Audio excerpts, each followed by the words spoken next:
Good morning, Jason. I'm not sleeping. I'm depressed.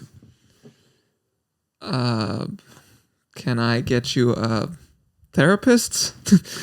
Not necessary, because I think we're going to instead have a very rational, intelligent conversation about the state of the car market, including celebrating all of the wins that we have with large displacement, internal combustion engines, manual transmissions, turbos, power, fun, amazing stuff.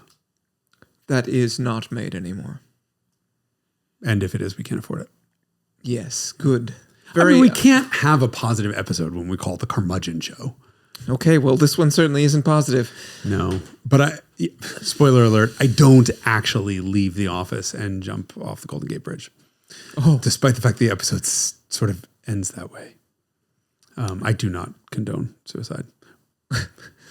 Well, this episode has been brought to you by the Haggerty Drivers Club, which includes unlimited flatbed tows for all of your classic cars, which is a very key point because they are older than you think they are, and a subscription to our award-winning magazine, which is about old cars, and VIP discounts and events and stuff, plus valuation tools for other old cars. Yes. Yeah. This on the Carmudgeon Show, part of the Haggerty Podcast Network, presented by Jason Cammisa and Derek Tam-Scott. Let's get to it.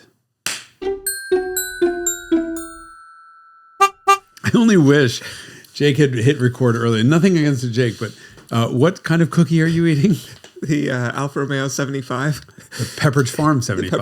Pepperidge Farm 75. They can call it a Milano all they want, but we really know that it's really... This is a non-U.S. market cookie, so it's a gray market. It's a 75. Gray market Pepperidge Farm. Instead of Milano. Sorry, well, I munch on this. While you Eurospec Pepperidge Farm. Thank you for joining us. We are going to... So after the last 2 weeks, where I think I was very animated and angry, I think I'm going to be... I was going to say politically correct and nice. And we just all couldn't know even that's get it happen. out of your mouth. It's so absurd. The idea that I should be nice about anything. No, but I do think there's something we should talk about, which is that for better or worse, the automotive industry is changing. And so there were 2 articles that I read a couple weeks ago. One that I was interviewed for. It was an ABC News article by Morgan Korn. And she was looking for a couple of comments on the return of the big engine, basically. The big engine. The big engine, like the big motor's back. This is the un-4-cylindering of the Mercedes 63 AMG products, for example. Although I think specifically she was looking at Aston's return of V12. Tell us about Aston's return of V12ing. Okay, so my favorite part of this whole thing is last year, I believe it was February of 2022, 2 years ago, February of 22. Don't quote me on the date. Tobias Morris, who was the former figurehead and head of AMG, was running Aston Martin, and somebody said something about V12 as a part of Aston Martin's illustrious heritage, dating back to 2005. Sure, the 2 Duratec's joined together, and 1999 or 2000 when the V12 with the DB7 Vantage came out. I correct myself. Was that actually an Aston V12 or was that a Jag? No, they're all the same. That's not a Jag engine. Okay. That's the same Duratec engine. But Aston Martin, for being an illustrious manufacturer during their heyday of winning Le Mans and all that, never made a 12-cylinder engine. Yep. In period. Period. That's right. Somebody was asking him about a V12, and he's like, with all the emission stuff coming, there, all the CO2 requirements in Europe specifically, there's no way I'm going to re-engineer that V12 to get it through. 2 months later, he was out of a job, and the owner of Aston Martin announced that there would be a new V12. And, who owns Aston Martin now? What's his name? Don't you watch Drive to Survive? Stroll. Lance Stroll's dad. Lawrence Stroll, yes. I watch Drive to Survive, otherwise I wouldn't know. I should know these executives. But anyway, there's a new head of Aston Martin, and there's a new Aston Martin V12. Which those things are probably related. Yeah, looks to be looks to be a pretty big update of the sort of original one, which is the 5.9 liter that they called 6 liter, that then became the 5.2 liter twin turbo. And I think it was Stroll's comment was, Aston Martin buyers just want what they want. And I think that's right. I mean, nothing against Tobias, who's like kind of badass in the most badassy German ways, like total redneck, loves to like race tractors and shit. I think the Aston Martin customer wants something truly special, and nothing's more special, as we discussed a couple episodes earlier ago, than a V12. Lamborghini is back with the Revuelto with a hybridized, naturally aspirated 9,000 RPM V12. Hot dog. The next generation. 12 cilindri, the new Ferrari, literally called 12 cylinders. Yeah, it's like they really wanted to highlight that aspect of the car for some reason. The Ferrari. They wanted to highlight its Ferrariness. Ferrari hasn't had the most amazing names. Let us not forget the super fast. Forget about the Puro Sangue, which means purebred, which it was not. It is not because it's an SUV. I also particularly eny their name, the America, and then the Super America. Which would just be Canada, right? Yeah, super because it's above. Yeah. We have one in inventory right now at work, and I call it, every time I refer to it as something different. So sometimes it's the very America, sometimes it's the extremely America, but no one else seems to be amused by that. Ferrari supersized. Yes. So we have the Huracan replacement will be a twin turbo hybridized V8. V10. Oh, the article that I V10. would... I'm sorry. V8. Yeah, 10,000 RPM V8. With a turbocharger. It's amazing that they can get... I guess if you hybridize, then you just make the turbochargers big, and then the bottom end, they don't have to do anything. Right. And then, of course, clutched? Porsche just... we don't know no details yet. Porsche, of course, just announced the 992.2 GTS, which is a 3.6 liter twin turbo with an electric turbo. Right, and it does not come with a manual. It's not available with a manual, therefore. The 992.2 will be available with a manual, but not in that configuration, not with that. Yes, and I saw some clickbaity titles from whomever it was saying that there would be no manual 2025 911s, which I guess is has happened true. Before. It has happened before. But for the following year, when they introduced the base model 992.2, then there will be a manual back. Certainly with the GT cars, because 50% of the sales of those cars, 40 to 50% of the sales of those cars. Are you including the RSs, which are not available with manuals in those figures? I think the quote, if I remember correctly, was 40% of all Porsches that are available with a manual transmission are sold with a manual transmission in the US. Interesting. Not in because I remember when the 991.2 Touring and regular GT3 reintroduced the manual transmission for the 2018 model year, the take rate was like 60-something percent. I think there was some pent up demand there. Yes, I was just going to say that. Also, the first generation was PDK only. Right, and Porsche has also had a transition in its buyers. I think right now many buyers of Porsche's GT cars are not really the right buyers for GT cars. I think they just understand that it is desirable, so that is the one they seek. And it's the best. I mean, the best experience on the market, and so you're going to have the sort of people that are not going to take advantage of what a GT car technically is. And the flip side of that is that the compromises that you used to make by getting a GT car, you no longer have to make. I mean, we just delivered a 997 GT3, and I hadn't driven I think I checked. It's 2 years since I drove a 997 GT3. And it's really racy feeling compared to a 991 GT3 in terms of the steering and the shifter and the clutch and the suspension. It really just feels like a race car for the road in a way that 991 GT3s and I'm sure 992s don't. And I mean, you say racy, I would go so far as say brutal. They beat the shit out of you. I mean, these cars are no joke. They are It's to drive a proper RS product. Yeah, to drive a 997 GT3 in traffic, you're going to hurt.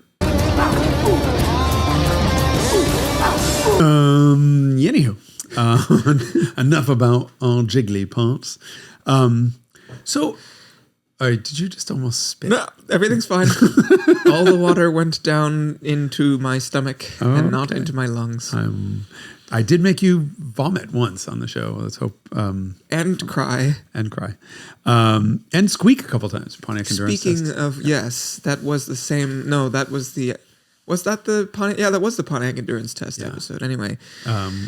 We should find some budget for Pontiac Endurance. So periodically people send me Sunfires. I would say that I think we have renewed interest in the Pontiac Endurance test, so please continue to DM me Sunfires. Ideally ones that are local to us that we can use for Pontiac Endurance test purposes. I feel like this will be the time to do the Mike episode. Yes, because there's a lot there. I would say in a pinch a Cavalier could work as well, and we just have to slap a different badge on it for the purpose of picture. Well, my best friend in high school in New York had a Learjet, as he called his Cavalier. And that is this the one with the motor that failed to proceed after getting a German behind the wheel? No, that was my grandmother's. That was but they were identical. My grandmother's was a gray RS and Jay's mom's was a powder blue CL or CS, whatever the fuck. But they were otherwise identically equipped. My grandmother's didn't have a tape deck. His did. But same 3-speed automatic, 2.0, 92 horsepower, push rod, pile of shit. My grandmother's blew up with 52,000 miles with a German at the wheel. Jay's made it to... with the speedometer just wrapped off the end of the... 42 miles an hour up a big long hill. Like we couldn't get it any faster, and then it spun a rod bearing. Jason's died from an overheat after his mom insisted that he drive it to this dealership, even though he said it was overheat. Didn't have a temp gauge, it had a light. And she was like, just drive it there and deal with it. And he's like, I don't think it's a good idea. And at that point, he had rolled his stepdad. God, it's his birthday today. I really shouldn't be telling these stories.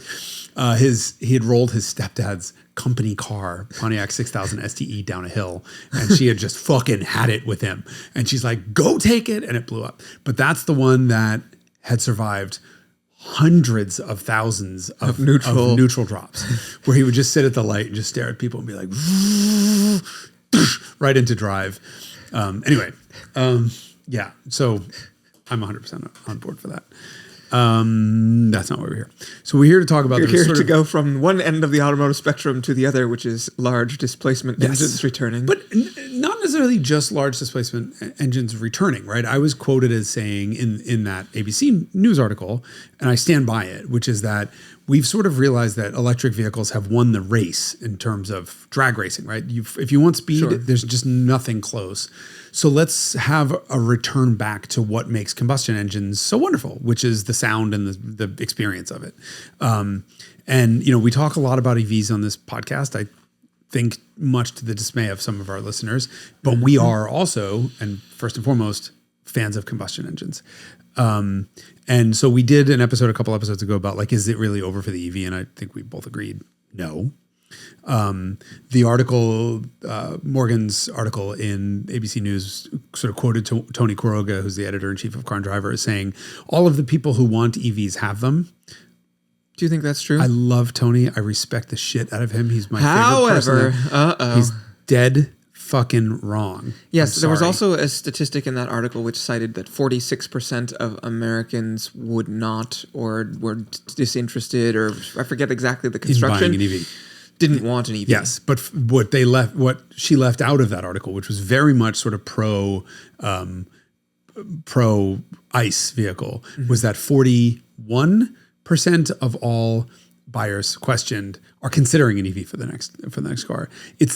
Again, what we've said before, this is not an either or. It's we have our choice. Use whatever choice you can exercise, buy whatever the fuck you like, and stop fighting. Right, and I think a lot of that 46% of people who said they wouldn't consider one, if you put them in one, then they would probably reconsider. And if there weren't the political implications of this. Yes. Don't forget that everything is politicized right now. And So, but what I think this points to is, and then there was the Wall Street Journal article by Dan Neal. And I actually texted you 2 quotes from that I thought were telling, that led us to doing this. One of them was, whether the car buying public has been aware of it, the past 30 years have been the best of times for automobiles and those who love them, an era where engineers had all of the advantages of computer-assisted design and precision manufacturing while still wielding the primal force of combustion. And then his other statement, by 2032, gas-burning vehicles will need robust hybrid and plug-in hybrid systems in order for automakers to avoid non-compliance penalties. The number of potential failure points will grow dramatically. This is one of the many reasons I encourage consumers to jump to EVs and avoid the bitter end of combustion technology. And what stuck out there to me is him calling this the bitter end of combustion technology. And what we're seeing, though, is a resurgence of combustion technology. Dan's a smart guy. He's right. This is the bitter end, meaning they're being regulated out. So why is it that we're all of a sudden seeing this resurgence of combustion stuff? It is because we are acutely aware that the end is coming, and we want to have a party. We are feeling nostalgia for something, even though it's not gone yet, but we can see that it will soon be gone. Yeah. And so that's a reaction that I think a lot of enthusiasts, ourselves included, have. I mean, we exercise it by going and experiencing old cars, but there's a lot of people out there who must have the latest and greatest and most modernist, which, those people slightly befuddle me, but it's the same experience or perspective that each of us has, but presented in a different way. I mean, that just sort of agrees with my comment to Morgan from that ABC article. If we realize that EVs are, and I said quicker, but also better as a daily transportation solution for a lot of people, let's go back to what makes the combustion engine so much inimitable. Right, and that is the experience of it. So this sort of led to the idea that we should have a conversation of what is really changing in the automotive industry. And there are a bunch of facts that came out between those two articles and come from those two articles that really made me think a lot. And thinking a lot is a dangerous thing. Don't hurt yourself. I thought I smelled wood burning. It's not wood. It's manure. You got shit for brains. Okay.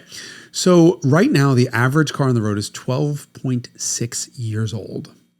Average vehicle on the road. If you look at just passenger cars, it's 14. Yes. We have never been anywhere close to this number. I would like to devil's advocate for a moment. There's no advocating for devils when there's no argument that has been put forth. Well, that's not a matter of opinion. This is okay. So one of the tenets of one of these articles is that consumers prefer older cars. Okay, you skipped ahead to somewhere where I plan to be. But can I finish? Yes, please take us there. Sure. I may forget what I was going to say, but no. It's a brilliant observation. One of the tenets of the articles, and that was right, was consumers don't like start-stop, DEF, diesel exhaust filters, CVTs, and what they long for is manual transmissions, CD players, and they hate touchscreens. That was all in Daniel's article. Yes, right? And don't forget they also hate capacitive touch buttons. Yes, everyone hates. Well, that is a fact. It was written in the Bible, actually. Thou shalt not ever put a fucking capacitive touch button where you could put a regular one. Well, no wonder Volkswagen is still. But the Buttongate. There are some things that we need to talk about first before we discuss this, because the average ownership length for a car is 12.2 years right now. So not only is the average passenger car 14 years old, but the average person owns their car for 12.2 fucking years. That is a really long time, especially when you combine it with one of the quotes that went up in Daniel's piece. That was that people feel that like their car is always, quote, 2 years away from being outdated. For new cars, right? And, there was one great quote that made me think made me laugh, that one guy said, my wife's new Highlander comes with a semester at MIT to learn the turn signal, right? Mm-hmm. And that was funny. But what that did was really make me think about who is that new buyer and what are they doing? And so the average new car transaction was around $47,000 last year. But I want to ask you, when I hear something like, well, it comes with a semester at MIT to learn the turn signal, what is the average age of the people? Who is actually buying these cars? Right, and so then this actually opens the can of this topic that we covered with some controversy some months ago about young people buying cars, which is that maybe their economic situation is such that they're just not buying new cars because, their discretionary income is less, and they'd rather keep around an old car than try to save to buy a house or whatever it is that is which we've discussed is increasingly impossible anyway. Correct. So whatever it is, but the point is that they have less economic freedom, and so they're not keeping old cars around necessarily because they want to, but because they don't have another economic reality that's possible for them. And especially when you factor in the double-digit % increase in insurance premiums in the last year. I mean, a friend just bought a Tesla Model 3 and it's $550 a month to insure it. Ooh, a month. A month. Heavens. Nah, that's hell's. That's not heavens. That is insurance hell. $550 with, by the way, no accidents, no claims, no tickets, no record. Just normal person. Okay. Yeah. So, and one other thing I think that it could also be a contributory causal factor to the age of the vehicle fleet is this quote that you just quoted about 30 years have been a sort of golden age because of precision manufacturing, and I forget what other things were cited. Well, we had all the advantages of computer-controlled combustion, right? Yes, so your combustion and precision manufacturing and computer-aided design, and just cars are kind of good now. Cars are great. So, a 12-year or 14-year-old car now is not a piece of shit the way that a 12 or 14-year-old car was in 1981. Insert any year prior to now, right? So cars are better and more durable and last longer. It used to be that 100,000 miles you throw it away because it's all worn out, and plus economic realities. And so is it that the children yearn for the mines, or is it that they have no choice but to work in the mines? Well, let me ask you a question. Or that the mines are not so bad because cars are better than they used to be. Who do you think the new cars are intended for? People who can afford to buy them. Who buys them? I don't know. I don't do anything with new cars. Okay. I would like for you to guess the average age of the car purchasing customer. What was your Jake guessed? 37? I think it's older, but not that much older. I think it's 44. It's 53. It bounces between 50 and 53, but yeah. So that sort of supports slightly the comment I made about young people not having economic. They would probably like a new car, but I mean, think about this way: if you start to look at the distribution of? 53 is not old per se. I am not close to 53, and I consider myself to be fucking ancient. You are half that age, twice that age. Well, it depends on how you look at it. If you think, all right, so it's 53, 50, trying to be nice to you here. Like physically, you're 27. Emotionally, you're 214. Yeah. If you look at this sort of distribution of 53 is the average, right? What do you think the sort of max is? No one's buying a car over 80. No one? Right? How many people do you think there are? If I had to guess, the half of all the buyers are between 50 and 75, which means a 25-year period of whatever.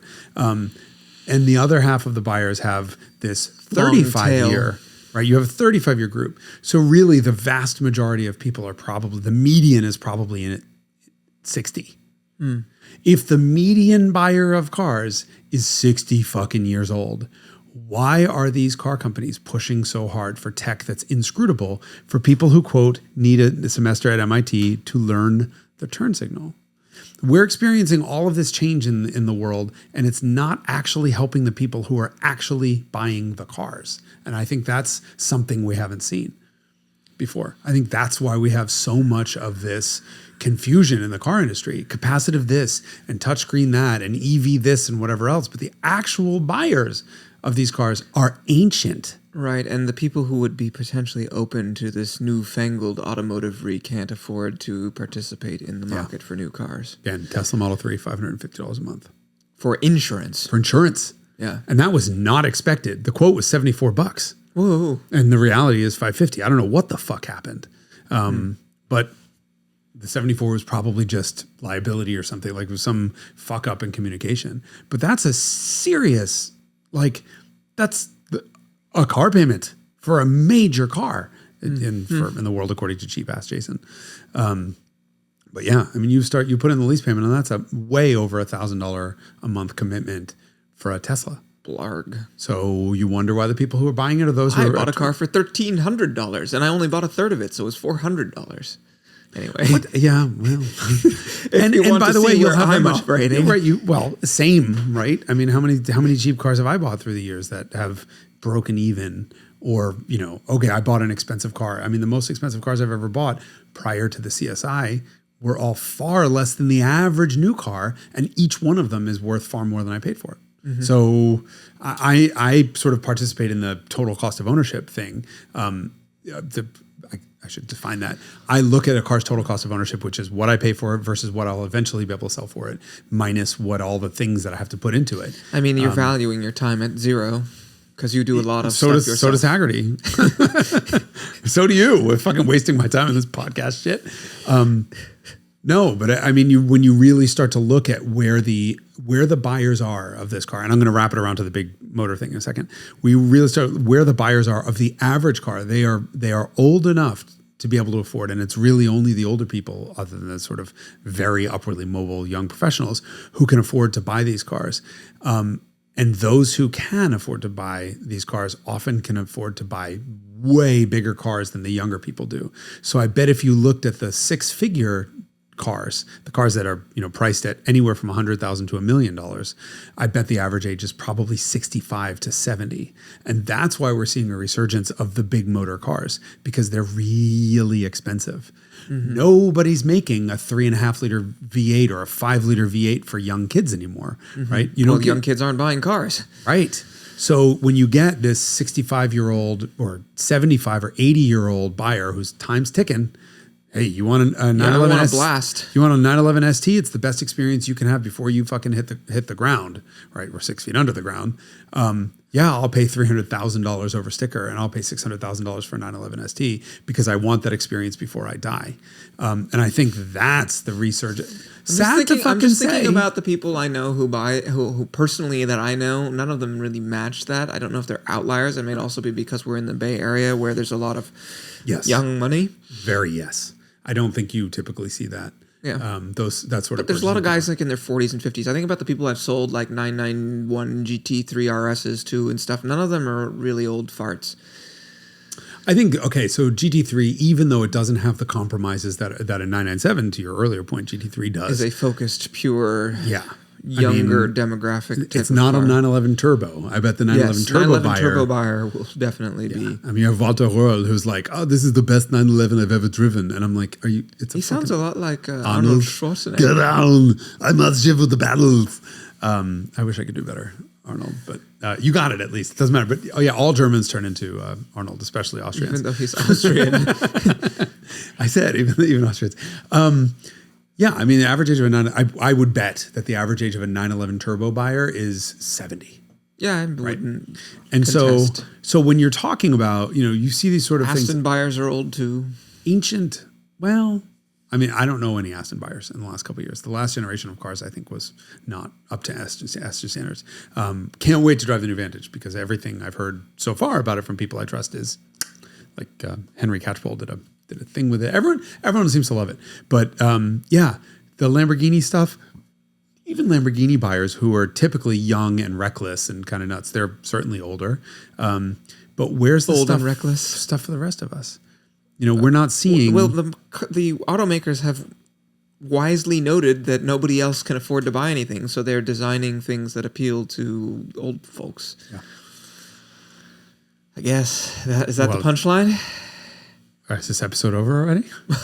I don't know. I mean, we can all fantasize about whatever thing that we think would appeal to us as young enthusiasts. Right. Young enthusiasts. I mean, sad enthusiasts who are not geriatric is what young enthusiast means. I think the saddest part to me is the cars that really should be appealing to most of our generation aren't.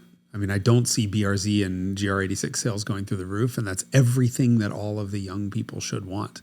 I mean, is that a lack of interest, or is that a lack of affording? And both. Like those people, are like, well, I've got small humans to move around, and so I'm going to buy a 8-year-old, family car instead. Here's the sad part is I don't think those people have young humans to move around. I think they have friends to move around, and I think potted plants and maybe a pet because that's the new children's pets. I mean, I don't know too many 20-year-olds that have potted plants that survived, or might be projecting that I'm a 40-something-year-old with potted plants that don't survive.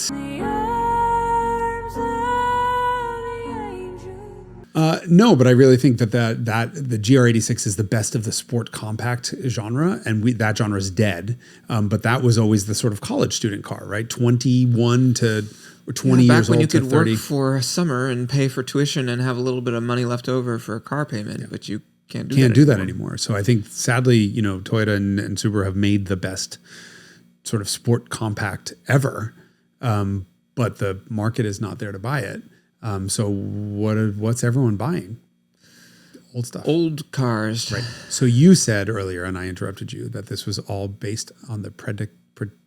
Oh, we got there. I added it in. It was basically this comment about where their new cars are so good that when they're old, they're not shitty. So they can stick around longer. And also that people are not necessarily voluntarily all buying old cars or retaining old cars, that it's more an economic reflection of the economic reality that they can't afford to be entering the buying a new car, which is something that was confirmed by your statistic about the average buyer age of being 53. Right. But and the average new car transaction being $47,000. I mean, what 29-year-old or 30-year-old do you know that could afford a $47,000 car? Yeah. And I mean, everyone could you has... afford it? I mean, you're now many, many years older than 29. So I am 4 times that age. Yes. Could I absorb a $47,000 hit? Well, I think everybody borrows to buy cars now, right? Apparently, which I just have not done. Mostly same, but now you're looking at, like, perfect example, that Model 3, you're looking at, let's call it a $700 a month car lease plus $550 in insurance. And that's probably an extreme case, but so let's call it $1,000 a month for transportation before you put fuel in it, or electricity in that case. Yeah, I mean, that's not the way I would spend money. The way I would spend money is the way I do spend money, which is to buy a bunch of sort of like cars in the under 10 or around 10, and then have like a couple of things that I've had long enough that I managed to buy them when they were sensible money. Right. So, but if you had the opportunity, if money was no object, are there any new cars that you want? Oh, no. That fast? Sure. I'd have. Do they still make the E63 wagon? No. There's the E450 cross country thing on stilts or whatever. With I don't think fender extension. Is the 63 gone? It can't be. Well, M5's coming. All right, so M5's coming. RS6 is going on. I mean, it's continuing on. Ongoing. It's ongoing. Although it's nearing the end. New cars that I want. But that is serious. Those are, let's be honest, serious money. Like $130 for an R6, right? And as much as I conceptually like the idea of the 86, I think I would rather buy some old car and sort of, like in the spirit of your E30, which, you could get a very, very dialed E30 for $15,000. That would be a blast. And I'd rather do that, or the experience that I had driving the GR Corolla, which is, this thing is fun and it's very fast, but then like getting out of my GTI, which I paid $4,000 an espresso machine for, I was like, I think I'd rather have $4,000 car plus. And for the record, he means that literally. He literally bought the car. I do literally mean that I paid an espresso machine plus. And we're not talking about, by the way, like a built-in Miele, like $10,000 espresso machine. It was an Olympia. It's a nice machine, actually. Actual cash value of $1,500. Okay, so your effective investment is $5,500. Yes, that's right. In your GTI. Yeah. Which is, it's a Swiss espresso machine. Anyway, it was given to me, so the effective cash value was $0 to me. But anyway. So my $5,500 GTI track car, I would rather have that plus, what is the math? $50,000 on that thing. So I'd rather have $40,000 and my GTI than a GR Corolla. I mean, R3 is the first. Rivian R3 is the first thing that I looked at. But that's a fully superficial, like, let me be totally honest about that. Like, I loved the shape so much of it when I saw the concept that, I'm just crushing on it. But if it's the size that I hope it is, and if it retains that form factor, it is finally a daily driver that I think is cool enough that I would risk the depreciation, which will happen, right? Or weather that depreciation. Yeah, I am interested in that also. And I think, the fundamental decision here is that I love combustion, but it's almost always centered around old cars. And so, if I'm going to have a combustion car, it's going to be an old car, because I keep running into the exact same scenario that I just described with the GR Corolla, which is for some dramatically smaller number of dollars, I could have something that I prefer and then have dollars left over.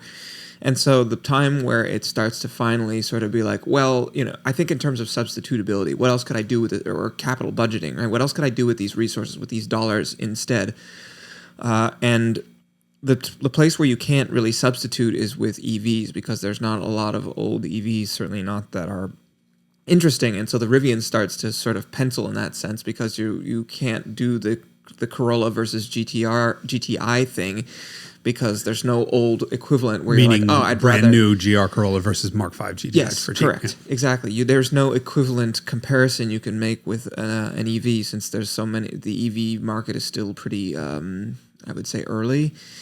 In terms of like what used EVs, you could get a Fiat 500e or a e-Golf, or but all of which are seriously range compromised, right? Correct, and that's exactly cars. the point I was about to make, is that I liked very much having the Mark 7 e-Golf, but it wasn't for the number of dollars it cost, which is, for me, compared to the other stuff that I own, a lot of dollars. I didn't feel like I was getting enough utility, or it wasn't able to do enough things, right? If his car's going to cost a big amount of dollars for me, I need it to do a lot of different things. Right. And one of the big missions that I was hoping, or that I would want a car, and this is why I turned that into a Mark 7 GTI, because I could use it to go on vacation and go up the coast, and use it to rally and whatever, and in the way that the e-Golf couldn't do. Yeah. And so if I were to get a modern car, it would be an EV, because then there's no sort of like thing that is used that would do that. You get a used Model S or something. I just don't really want a Tesla. It doesn't sing to me. It doesn't speak to me emotionally. And so the Rivian R3 does do that. I like the idea of a Polestar, especially if it's cheap enough. And I think there are some lease deals where they're like $300 or $400 a month, and that's sort of you can get a VinFast for less intriguing. Than that. A VinFast. Yeah, I'm not interested in that. Why? Everything I've read about it has just been absolutely catastrophic. Are you talking about VinFast, or are you talking about Fisker Ocean? No, VinFast. Oh, yeah. Not catastrophic, but everyone... I mean, I guess they have these promos going on where they just must be eating massive amounts of losses on them, because everything that I read about it said it's like, I guess, serviceable as a car, but it should at least be cheap if it's going to be this sort of like mediocre. And then they're like, but it's not cheap to buy. Well, now it is cheap. I mean, I've just seen a couple lease deals, $300 a month leases on it. I mean, it's very cheap. Not cheap. I'd rather have a Polestar for double the price. But they're not double the price. There was some deal where they were like $299 a month or something like that for a Polestar. And not with like $10,000 due at signing. Or no, something? It was, I think it was between $1,000 and $2,000 due at signing, and if you were a Costco member, I think they knocked it off a couple grand more. And really? Costco is selling Polestars? Well, there was something, if you were a Costco member, you got some kind of discount. I like briefly entertained it, and then I was like, I don't need another car, but right. I would consider a Polestar for that kind of money. They're fine. I mean, they're nice cars. Yeah, pleasant enough. Pleasant enough. And to me, the VinFast just offends, having not driven one, but offends all the things that are important to me. It's ride handling, NVH, the sort of the Piekian perfection of a goodness. Car. Right. But I was going to take you in a direction. It was about, back to the quote about the old cars giving you the full experience of internal combustion and embracing the combustion. Mm-hmm. So Dan Neal's article in the Wall Street Journal was kind of talking about how moving on, all of the hybridization of stuff is just going to increase the failure points. I'm not sure I agree with that, because we've seen that some of the most reliable cars in the world are hybrids, and these are Toyotas. No, they are Toyotas is what they are. But they're Toyota hybrids, so you can definitely make cars that... Toyota can. True. You can.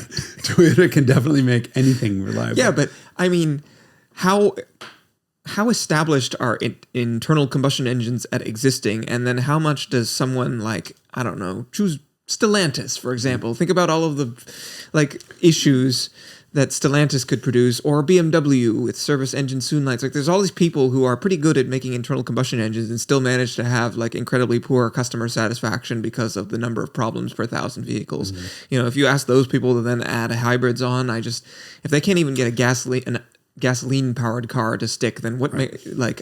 Well, there may be some validity to Dan Neal's statement that, sure, ask them to start adding hybrids on top, and it's just going to be an absolute, Yeah, I will say that you're probably right. It's not going to get better. Put it that way. Adding complexity is not going to make it better. Just because Toyota can do it, I don't know if we should give everyone else credit. It's a supplier issue. At the end of the day, none of these car companies actually engineer or build any components themselves. It's just suppliers. It's the same fucking ZF steering system and a Bosch e-motor, and it's all the same shit. That's the saddest part about the car industry right now, is that we're all looking at the same stuff, and it's just, unless you're operating at the really high-end value part of the market, or Tesla, Lucid, Rivian. Yes, right? Which is why they are making meaningfully different cars from anyone else, right. Which is why we always come back to EVs, because they're making actually genuinely interesting, exciting, innovative products. Although, let's be very clear about this. All three of those cars that I just mentioned use the same exact Bosch iBooster brake booster and blending system. Right. So like, even though these are three different brands that actually are pushing suppliers, they're all still using the same steering gear and same other stuff. They are just pushing back on the suppliers to make better stuff. I just think that every time this was exactly what happened with diesel. We got to a point in technology where every single thing that it took to engineer a cleaner diesel took performance away and took fuel economy away. Yes. And there was that point at which Dieselgate aside, diesel engines were just no longer going to be viable because they were more expensive to build. It was less appealing to the customer, and their relative advantage of fuel economy over the gas engines evaporated. Yeah, because of the need to meet emission standards. And the final straw was Mazda's diesel. That was all celebrated, and it was all going to happen and whatever. And then just never even happened because the EPA rating came in at 1 mile per gallon better than the gas car. And at that point, it's just, as a consumer, not worth the $1,200, $3,000, $5,000 penalty to buy this, for which we all did because of torque and fuel economy, when you can get that same torque by turbocharging the gas engine and the same fuel economy by using GDI and all the other tricks. And so that spelled the end of the diesel, and it was happening regardless of Dieselgate. I feel like the same thing is happening with internal combustion engines, in that all of the things that we now need to meet ever more stringent emissions and fuel economy standards are pulling us out of the experience. And I don't have a problem with a well-engineered hybrid. I think, like E-Ray, for example, works well. And that sort of hybrid works very well in a performance role. Regime. I think the 911 GTS, that hybrid system, is fascinating as shit. I can't wait to drive that. Yeah, the way that it's integrated to me is very interesting, because it's electric turbocharger. That's pretty cool. And by the way, a high voltage electric turbo, so it can actually, regen and get electricity. That's a great solution. But will that be a better driving experience than a GT3 or a GTS 4-liter or a Spider or any of the naturally aspirated manual cars? 997 GT3 or a 964 Carrera RS? Those are a little bit. I mean, this is a GTS. That's a little bit of a false equivalency. But will it be a better experience? I'm thinking about in terms of what are the trade-offs that...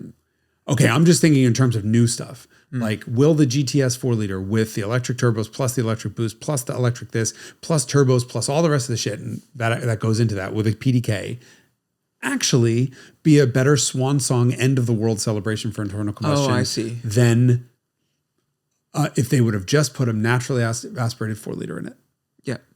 And my answer is that they're slicing and dicing the market into infinitesimally small pieces, which is what Porsche has always done, with the proliferation of variants, and say, well, this one is for this person, that one's for that person. The GTS, I think, is for the person who wants a turbo but can't afford it, whereas the GT3 is more of a, I'm sporty, did you know that?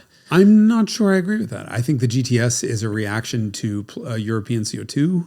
And they needed to do it. And the 991. Well, it's also a result of the GT cars getting so expensive that there's space for another model underneath it. Right. I think that's number one. They have to, what they're doing is making it more expensive, because those 90-year-olds who can buy that, and we're sorry to anyone who's bought one, but the sort of older and far wealthier people who are fighting over STs and GT3s at $200,000 and $300,000 above sticker, which is fucking crazy. Yep. It's crazy to think that you couldn't sell a 718 if it was on fire with money pouring out of the flames, right? You still couldn't sell that. Very strange analogy. That was interesting, but I enjoyed it. Even Jake laughed at me on that one. It was that bad. I'm trying to like you couldn't sell a 718 if you were on fire and it was made of water. Yes, exactly. Yes. And yet, we all said at the $330,000 price for an ST, and they're going for $300,000 above that. That's correct. Right? Yes. I think what that's indicating is that nobody wants the downsized turbocharged four-cylinder. Period. Nobody wants the downsized turbocharged PDK experience anyway, not just on the 4-cylinders. So you look at, GT3 average transaction prices or GT car, naturally aspirated Porsches versus their turbocharged contemporaries. You're going to see double the transaction price and double the volume. And so the rich people are getting richer and older and more able to buy this and more willing to say, I'm going to kick off in the next 5 years. If I don't get this ST, I'm never going to have this experience. So they're going to spend $750,000 or $750,000 on that, thus leaving no one in the market to buy the sort of middle of the range stuff, which leaves nothing for us. In the used market. Nothing for us, period. In the new or used market. I mean, I've come to terms with this already because I'm just an old car subscriber. And, I draw the line for old carness. Like 90s is kind of it for me. There's a couple things into the 2000s that I like. I like to me, it still remains the case that the best water-cooled 911 experience is the 997 GT3. Yeah. And that's like RS 4-liter, but yes. Whatever, but yes.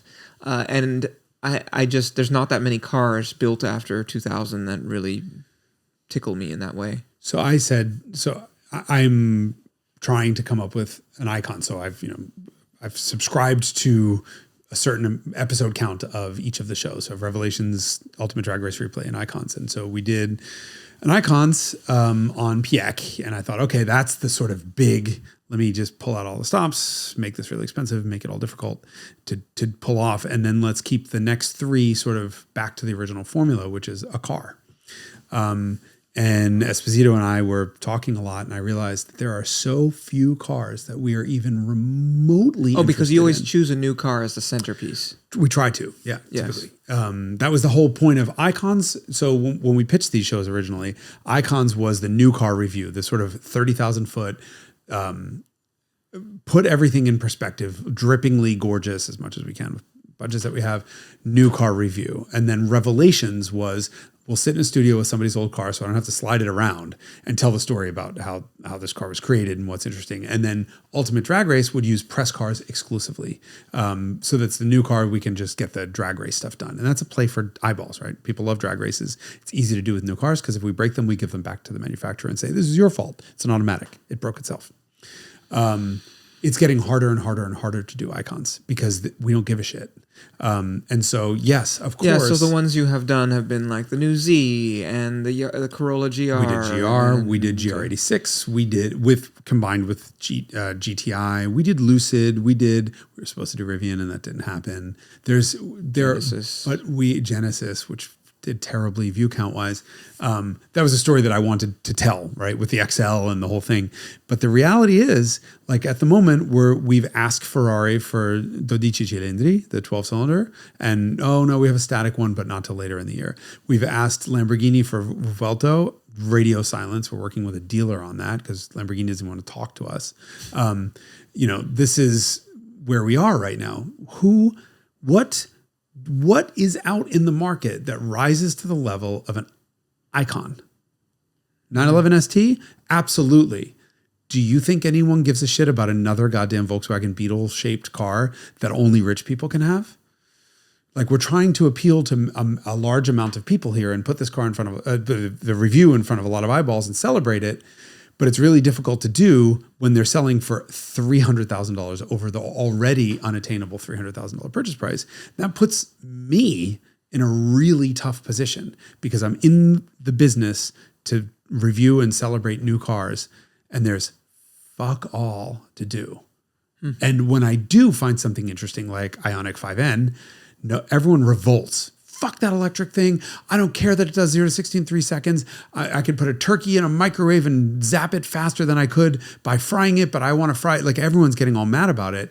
And so I sit back and think, well, do we kill the show? Oh, you just make it about old cars. Which is difficult to do with Icons, right? Because we would I'm not going to break them, but filming is hard on cars. Yep. And so, okay. And so I asked people who live in a house full of throttles. Their names are definitely not James and Thomas. And I was like, hey, is it just me?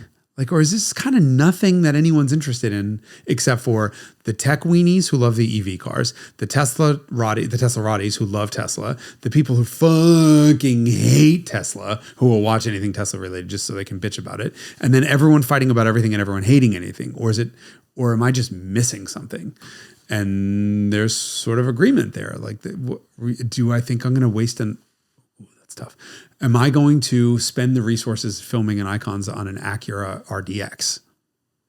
Great blue paint. Gorgeous. That color is fucking spectacular. Civic Type R? Did it? Well, I mean, we've done it. We've done other things with it. We had it together in another episode. It is slim pickings. Slim pickings. Mm-hmm. And I'm really scared about that. Well, that's why I deal in old cars. That's why I live in old car land. I think a lot of enthusiasts would probably say the same thing. Am I going to have to, like, for next season, combine Revelations and Icons and just do like former icons or former beauties or revelations of icons or iconic revelations? Or, I mean, seriously, like, what's coming on the next year? M5 wagon? Great. We all know what it's going to be. It's going to be fabulous. It's going to be really fucking fast. It's also going to be $150,000. Do 0 to 60 in 2.7 seconds. Get its doors blown off by a base Lucid Air. And now what?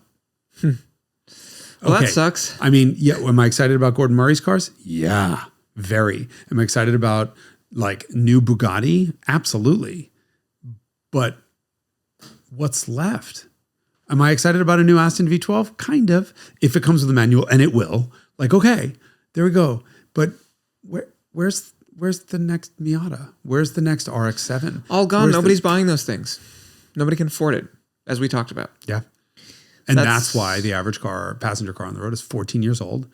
And the average new car transaction is $47,000. Right. And it's kept for 12.2 years, and the average person who bought it is 53 years old.